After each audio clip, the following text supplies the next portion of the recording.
My name is Catherine Perticone. I'm a psychiatric nurse practitioner and the co-director of the Substance Use Intervention Team here at Rush.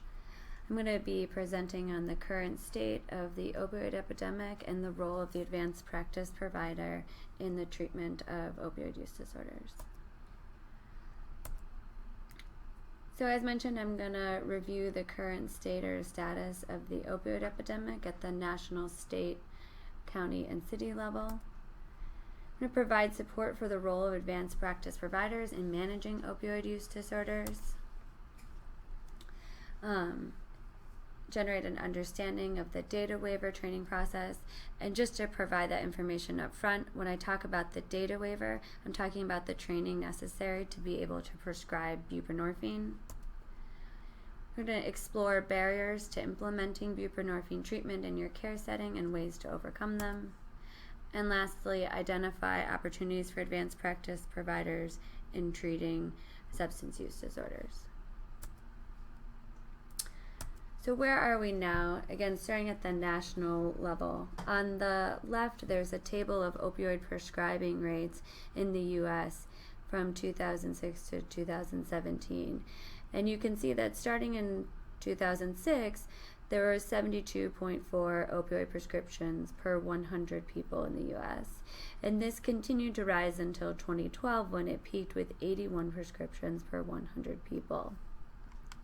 It's continued to decrease since then, rather dramatically so, until 2017 when we were down to 58.7 per 100 people.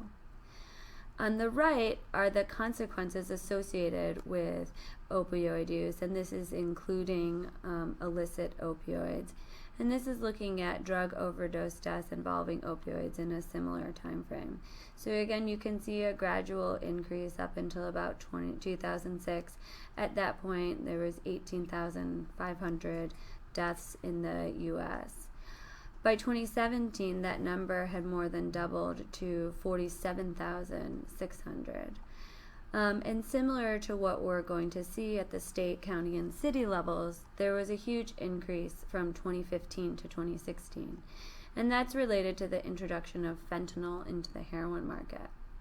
And just as an aside, when I talk about fentanyl, we're not talking about hospital-grade pharmaceutical fentanyl, but rather illicit synthetic fentanyl product that is developed in a lab or manufacturing location brought into the U.S. And it's cut with the heroin as a popular alternative or fillant because it's both cheap and potent.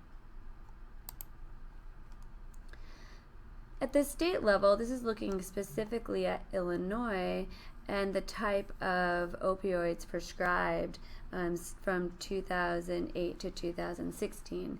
We again followed the national trend where opioid prescribing peaked in 2011 or 2012 and then has declined or stayed the same in all opioids with the exception of tramadol and short-acting oxycodone. I can't be sure about this, but my hypothesis about the tramadol prescribing increase is that it's generally thought of as a safer opioid alternative, but I just want to reinforce that it is, in fact, still an opioid. This is continuing to look at state data for drug overdose deaths, and this is specifically related to prescription opioids. The states in white didn't meet criteria to be included in the study because of their overdose reporting.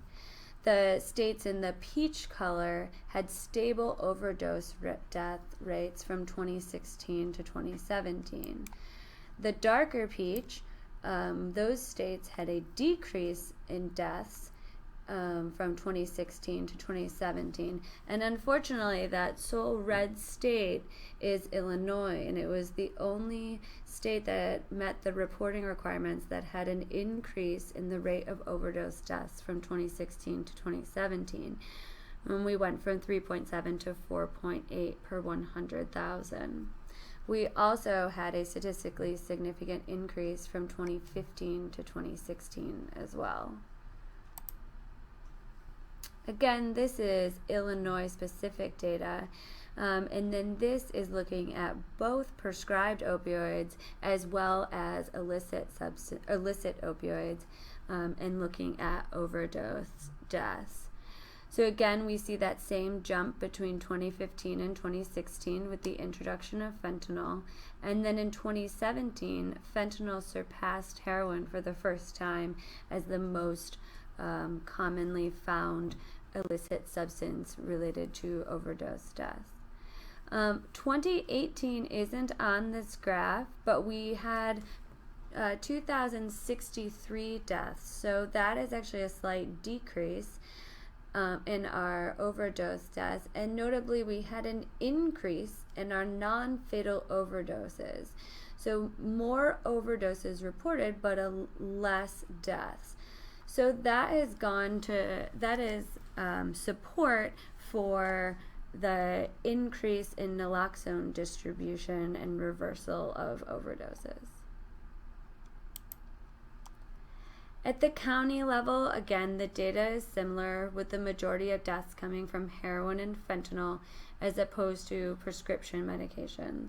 I will point out that the one difference when comparing Chicago to suburban Cook County is that the percent of opioid deaths in suburban Cook County related to prescription opioids is much higher than that of Chicago.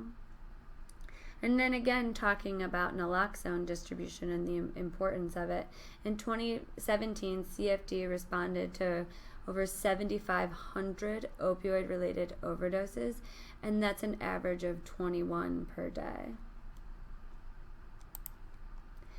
And finally, looking at Chicago city data specifically. So this is comparing overdose deaths related to opioids in Illinois and then comparing them to Chicago. So again, you can see that dramatic increase from 2015 to 2016, and then continued to rise. So to summarize, yes, the prescribing rate is going down, but the overdose rate continues to rise at the national, county, and city level, or maybe begin to decrease just a little bit. Further, the overdose rate in Illinois specifically is continuing to rise on all opioid sources, both illicit and prescribed. There is, though, significant progress being made in decreasing prescription medications and also increasing the use of naloxone, as we can see by the higher number of non-fatal opioid overdoses.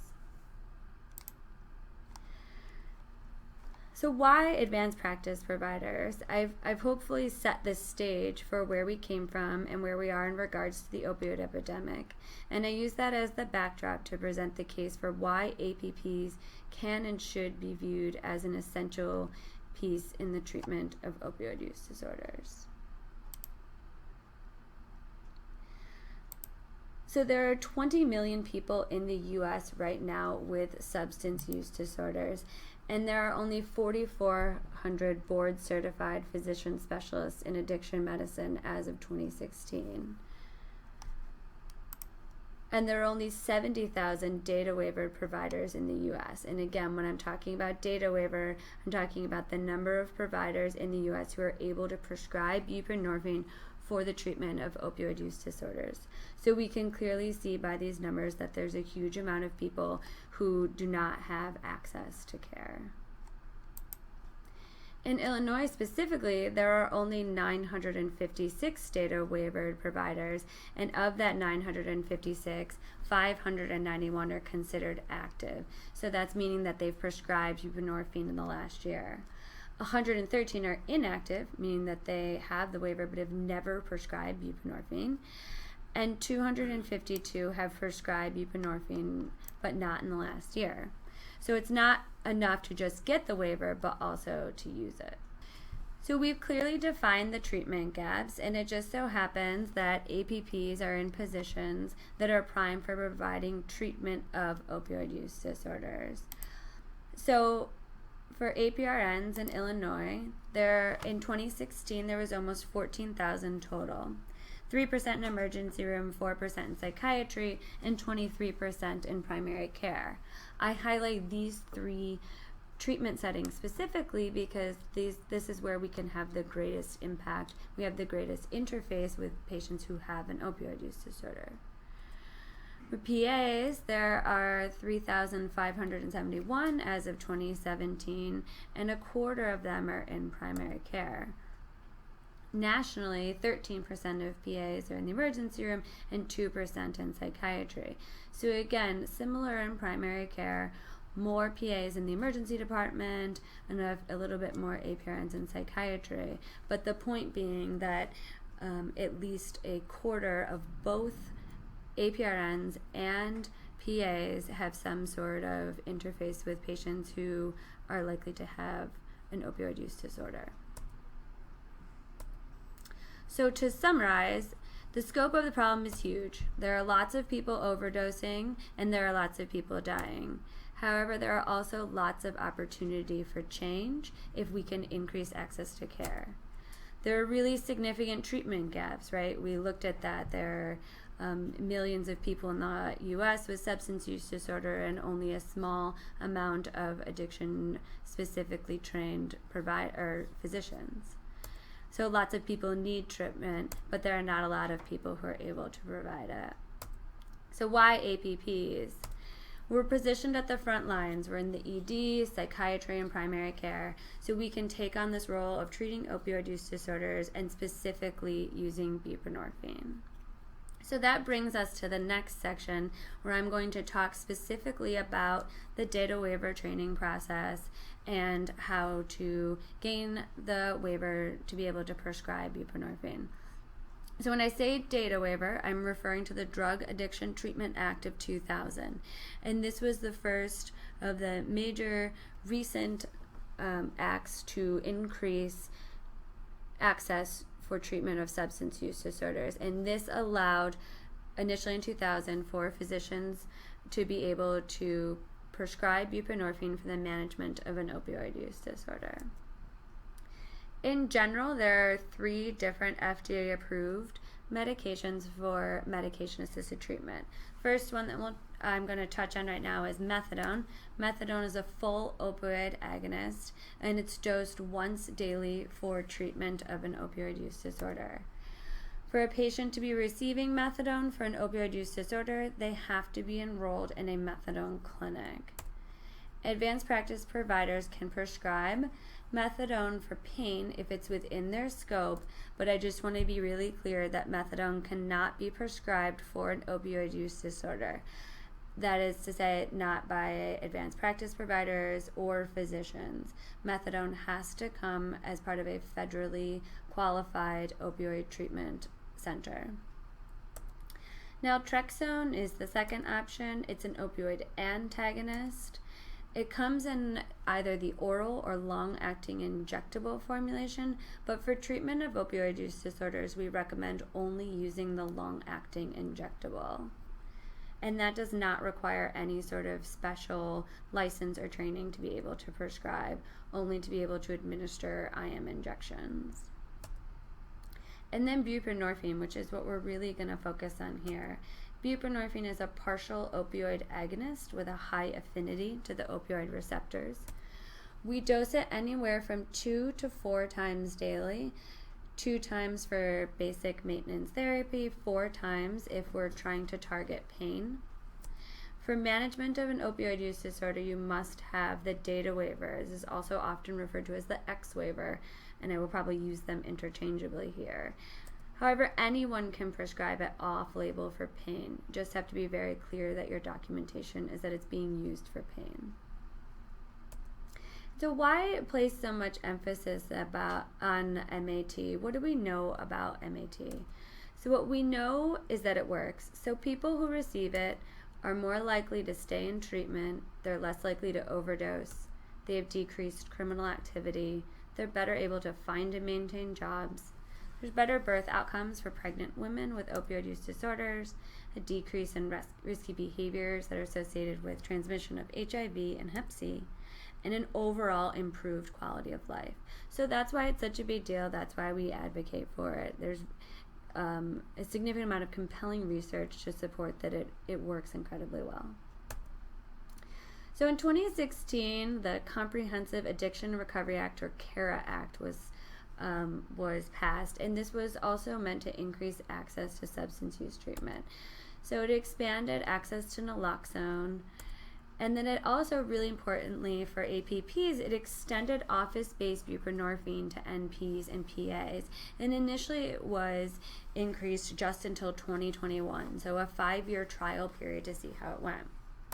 In 2018, the Support Act was passed as a follow-up to this, and within only 2 years, the impact that APPs were having was so significant that they immediately permanently extended buprenorphine prescribing to NPs and PAs forever, and they increased their limit to 100 patients, which is something that I'll explain on the coming slides.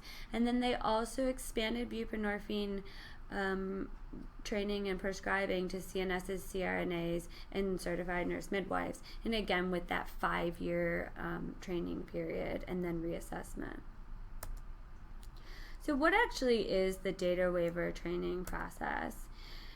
Based on the SAMHSA recommendations for APPs, they have to complete a total of 24 hours of this required training. And that can be looked at a bunch of different ways, but these are the general recommended objectives. So an overall understanding of the opioid epidemic, benefits of MAT, the basics of neurobiology of addiction, evidence-based practice to enhance treatment. While we recommend MAT as the first line or gold standard, there are also counseling options and other treatment options to support MAT and support sobriety and recovery, and a clear section on opioid use disorder and pregnancy. It goes through the 3 FDA-approved medications that I just briefly mentioned. There's a section on assessment, so it actually covers assessment on all substances, not just opioids. And it does things like go through screening tools, interpreting urine drug screens, and then adolescent-specific counseling. There's a section on overdose prevention and the importance of prescribing naloxone. I have one brief but important slide on that later. And then there are sections on population-specific topics, so co-occurring disorders, both medical and psychiatric, pain management, counseling and recovery support, and then a section on diversion control.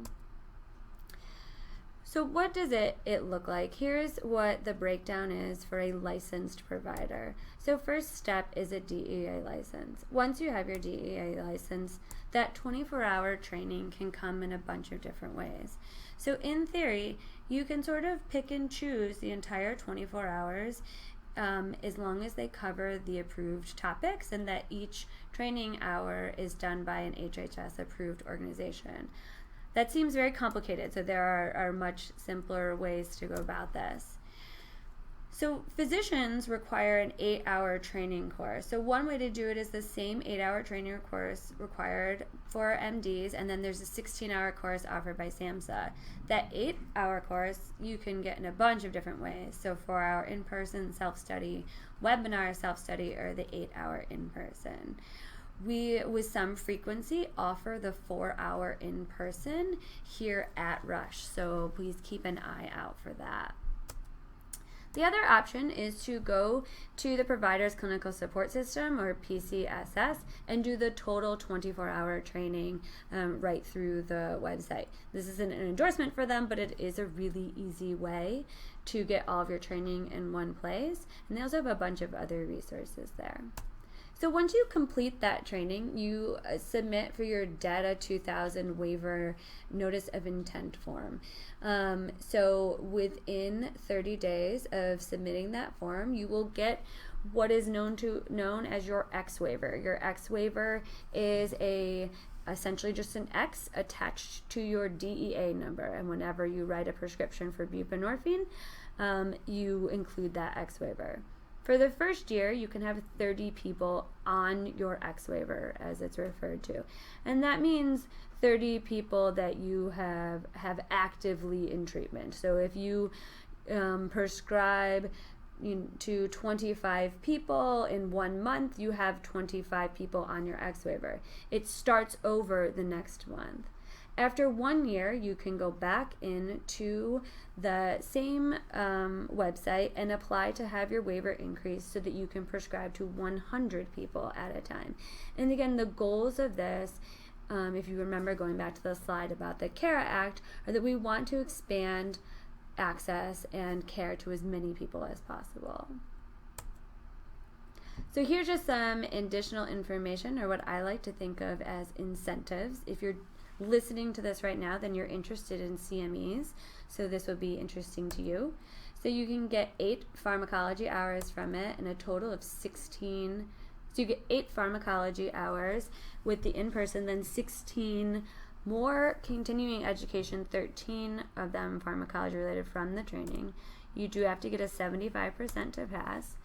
Really importantly, that 8-hour training does not expire. So again, if you are at Rush and you want to get into one of our in-person trainings, just go ahead and do it, and it doesn't expire. However, once you start the online portion, you have 45 days to finish it.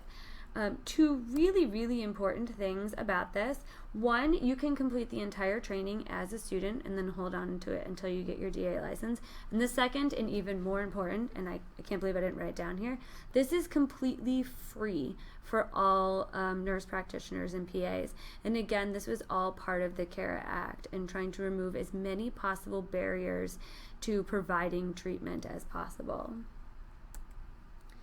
So in terms of supervision, there are federal recommendations and then state requirements. So according to CARA, a collaborating or supervising physician does not need to have their X waiver, but they just need to be eligible for it. And being eligible for it essentially just means a DEA license in good standing. This is also really important to note, especially if anybody is working in the ED or the inpatient setting. Anyone can order to dispense buprenorphine. This X waiver only becomes important when we're talking about writing a prescription. However, that is the federal recommendation, but as I said, the requirements are state dependent. So in Illinois, the collaborating physician for APRNs and the supervising physician for PAs has to have their data waiver. If your collaborating or supervising physician does not have the data waiver, you can submit a second collaborating or supervising physician who is just related to the data waiver. And again, this is completely state dependent. But in all states, except for Tennessee, advanced practice providers do have some way of prescribing buprenorphine if they complete the treatment.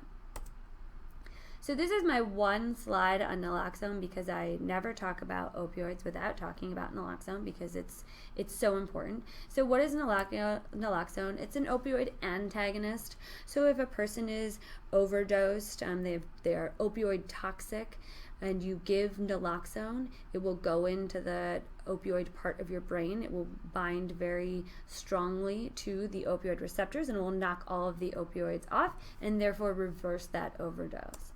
It comes in an injectable, auto-injectable, and intranasal formulations, and it is covered by all insurances. One formulation is covered by all insurances. It does not require a special license to prescribe, and anyone can prescribe it. And not only can anyone prescribe it, but there is a standing order in the state of Illinois, so that technically you can walk into any pharmacy in the state of Illinois and ask the pharmacist for naloxone, and if they have it, they can teach you how to use it and distribute it. And why is this important? Because it saves lives. So this is what I think of as the absolute bare minimum. Everybody should be carrying naloxone and prescribing naloxone and thinking about naloxone because of the effective way in which it can save someone's life. So we're going to go through some of the challenges and then some solutions for implementation. So some of the barriers that the APPs face. So starting first with prescribing limitations.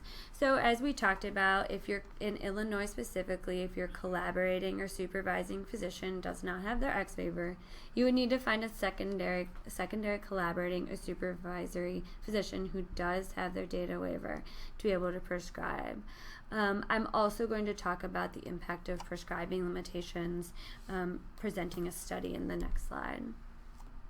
Next one is the fear of the unknown. So not just related to buprenorphine, but in general, for many providers, the idea of starting to treat substance use disorders as a part of their general practice is scary, and often getting started is the hardest part.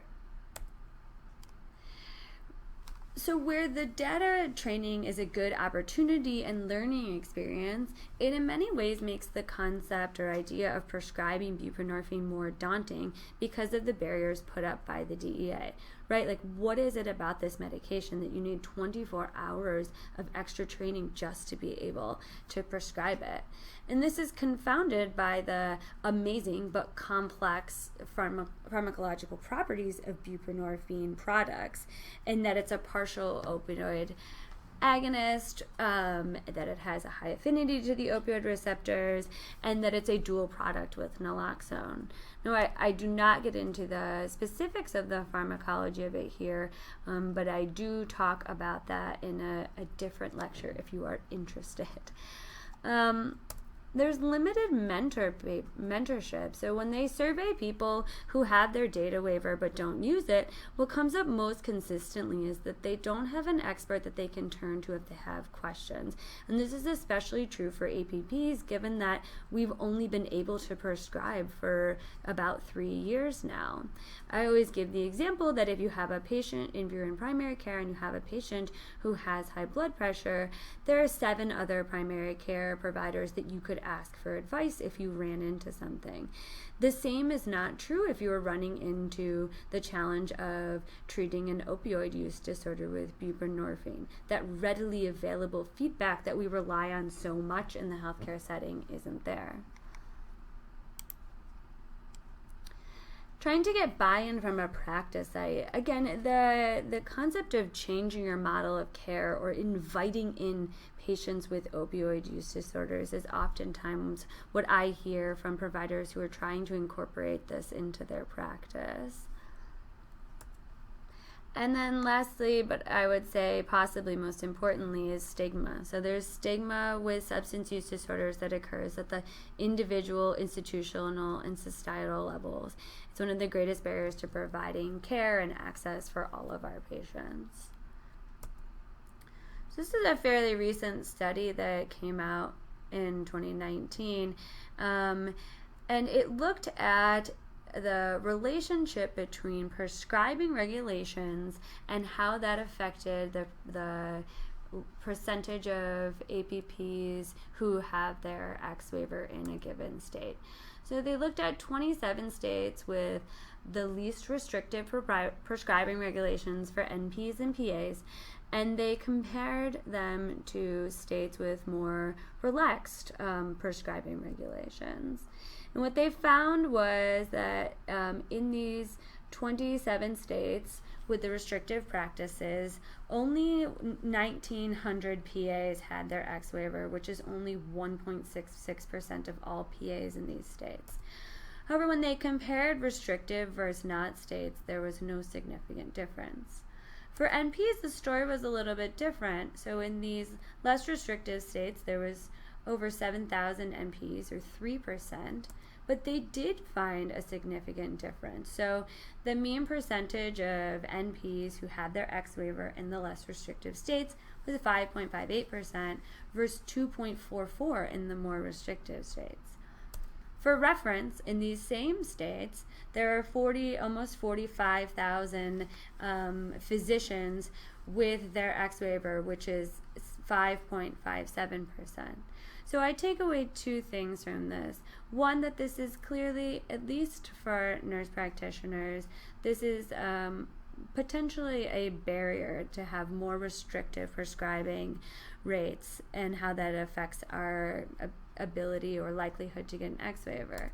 But the second thing that this brought up for me is just the larger point that APPs just simply aren't getting their waiver. I will say that yes, we've only had the ability for 3 years, but it's still a pretty compelling message. So some of the solutions are things that we've heard about many times in the past. So the first being advocacy, and advocacy at the state level to push for expanded prescribing laws that are in line with the federal recommendations for CARA. Advocacy can also come at the insurance level and trying to ensure better reimbursement for our patients so that we can get that buy-in from our clinical sites, so we're more likely to be able to make a case to provide this care for our patients. And then advocacy in general for our patients, and that goes back to reducing stigma.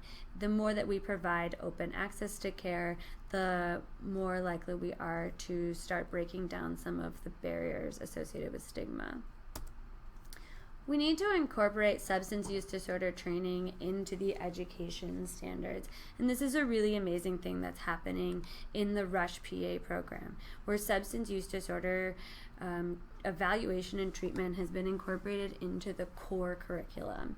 If we start doing this, we're going to create a generation of providers who see providing this care as the norm, regardless of their clinical setting. So this is going to increase access, and it's also going to decrease stigma. And one of the best ways that's been found to increase prescribing is through mentorship programs and networks. And this isn't just to assist with prescribing challenges, but also to collaborate for solutions to increase practice site buy-in. And I will highlight a model in the coming slides. And then the last thing is, do we need to start thinking about a subspecialty in addiction medicine? And what would that look like, and what would the training look like?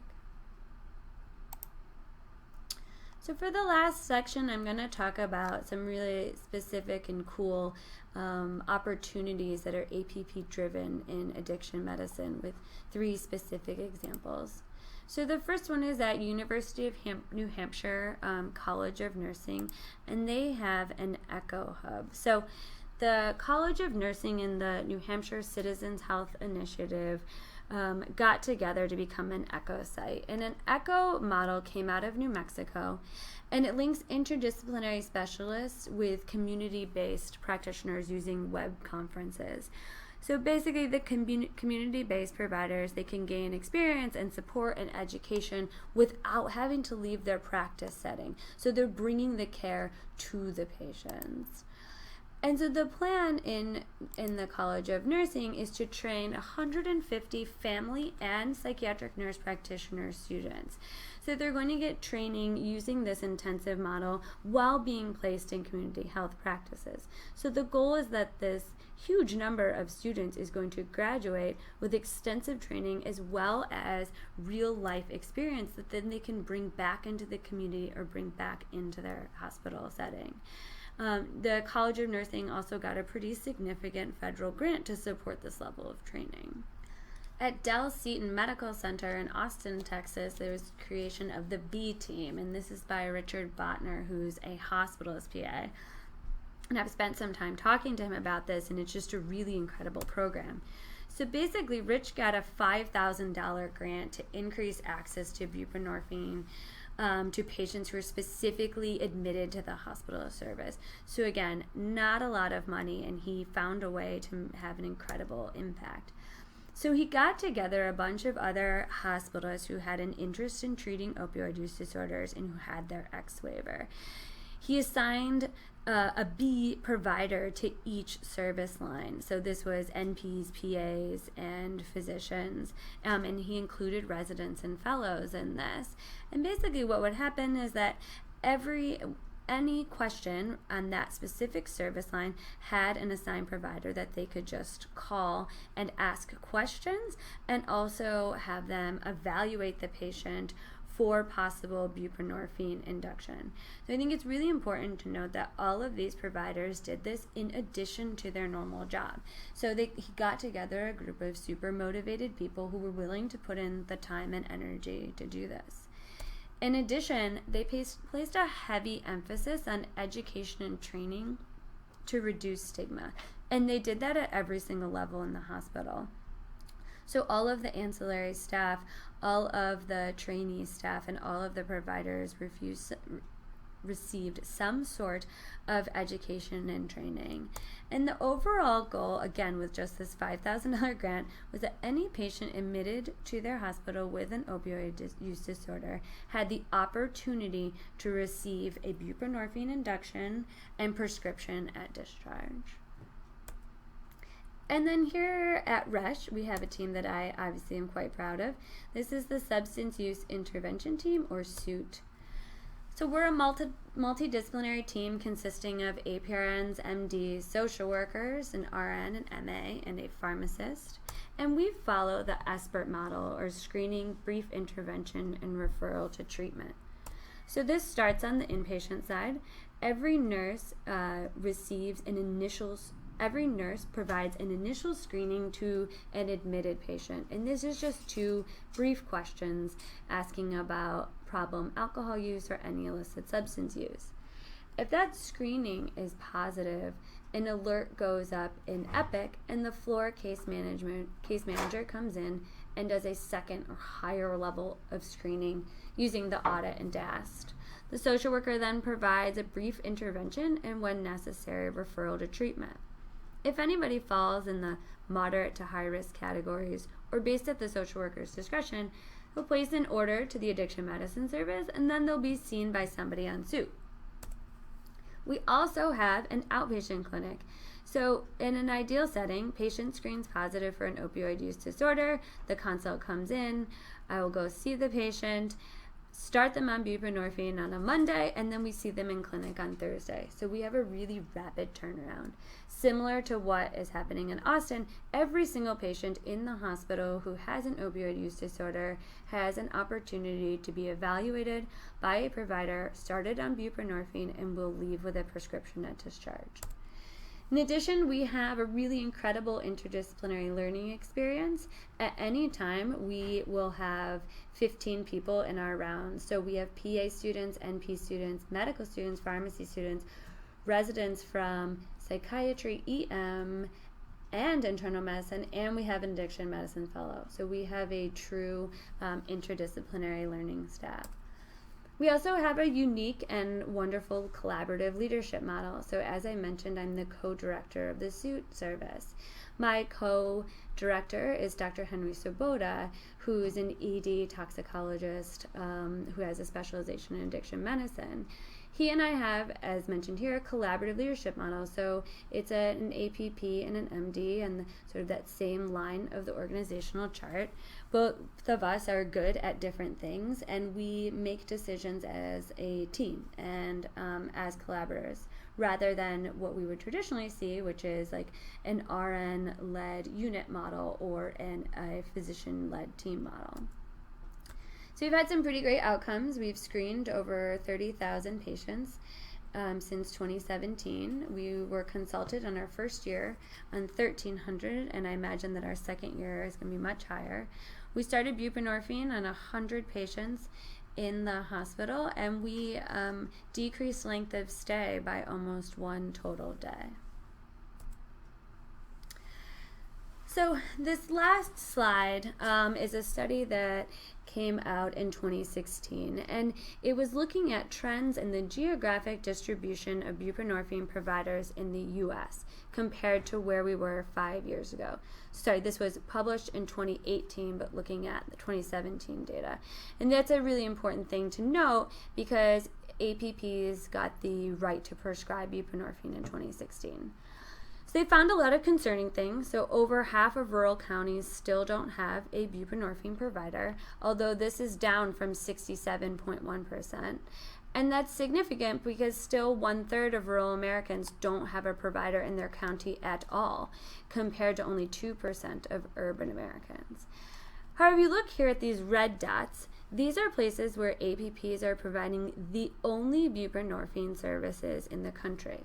And this ends up being 56 counties, total counties, 43 of which are rural. And it's a total population of 1.5 million residents.